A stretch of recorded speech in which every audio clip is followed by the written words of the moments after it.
Good morning madam. Good morning sir. మీ పేరు? శివాని. శివాని. మీ ఇప్పుడు ప్రజెంట్ మీరు ఏం చేస్తున్నారు మేడం?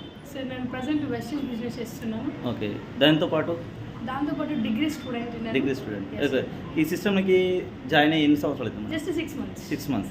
ఓకే, మీ ఫస్ట్ ఇన్కమ్ ఎంత మేడం? సార్ ఈ బిజినెస్లో నేను ఫస్ట్ నా హెల్త్ కోసం నేను వాడుకుంటే నాకు వచ్చిన ఇన్కమ్ 102 రూపాయలు. ఓకే, నా హైయెస్ట్ ఇన్కమ్ 25,000. 25. అండ్ దాంతోపాటు కంపెనీ కేవలం 6 నెలల్లో బిజినెస్ టేకప్ చేసి 12,50,000 కార్ మా తల్లిదండ్రులకు గిఫ్ట్ ఇచ్చిన. Wow, super. అయితే ఇప్పుడు డిగ్రీ సెకండ్ ఇయర్ కదా, డిగ్రీ ఫైనల్ ఇయర్ వరకు మీ చెక్ ఎంత ఉండొచ్చు? సార్ నా check almost 2 lakhs per monthly.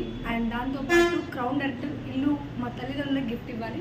ఫిబ్రవరి 2025 వరకు మా తల్లిదండ్రులకు నేనంటూ ఒక 2 కోట్ల ఇల్లు గిఫ్ట్ ఇవ్వాలి. అయితే మేడం ఇప్పుడు స్టూడెంట్స్కి బిజినెస్ టేకప్ చేయొచ్చా చేయరా? సార్ 100% వాళ్ళు చదువు కాలేజ్లలో స్కూళ్ళల్లో ఎక్కడెక్కడ ఇన్వెస్ట్ చేసే బదులు జస్ట్ 6 months ఒక టైం ఇన్వెస్ట్ దీంట్లో కంటిన్యూగా 6 months వాళ్ళు గట్టిగా గ్రిప్ తీసుకొని దిగితే మాత్రం 100% విత్ ఇన్ 3 months కూడా కార్ చేయొచ్చు సార్. యాక్చువల్లీ మీరు వెస్టీజ్ రాకముందు మీ గోల్ ఏముంది మేడం? సార్ బిఫోర్ వెస్టీజ్ నా goal sub inspector of police కావాలని. ఓకే, సో దానికోసం నేను 3 years హైదరాబాద్లో టైం ఇన్వెస్ట్ చేసి దానికోసం కోచింగ్ ట్రైనింగ్ తీసుకొని అలసిపోయి వచ్చాను సార్. మొన్న రీసెంట్గా ఎగ్జామ్ రాసిన బట్ ఈవెంట్స్ బూట్ క్యాంప్కి వెళ్ళడం వల్ల నేను ఆగిపోయి ఈరోజు 6 monthsలో టేకప్ చేసి బిజినెస్ ఒకవేళ ఖచ్చితంగా మీకు ఎస్ఐ జాబ్ వస్తుంది అని నమ్మకం ఉండేనా? నో సార్, ఎందుకంటే కాంపిటీషన్ చూసుకుంటే చాలా లక్షలలో వేల కోట్లలో మంది ఉన్నారు. ఎందుకంటే అది ఇచ్చే 200 పోస్టులకి కాంపిటీషన్ అంటూ మరి లక్షలలో ఉన్నారు.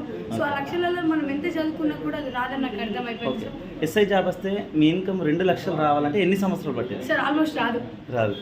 ఇక్కడికి మీరు డిగ్రీ ఫైనల్ ఇయర్ వరకు అంటే ఖచ్చితంగా sir just with in short time just 3-4 monthsలో నా చెక్ 2 లక్షలు ఉండాలని మనస్ఫూర్తిగా కోరుకుంటే అదే వర్క్లో నేను చేస్తున్నాను. ఓకే మేడం, ఒక్కసారి మీ ఏజ్?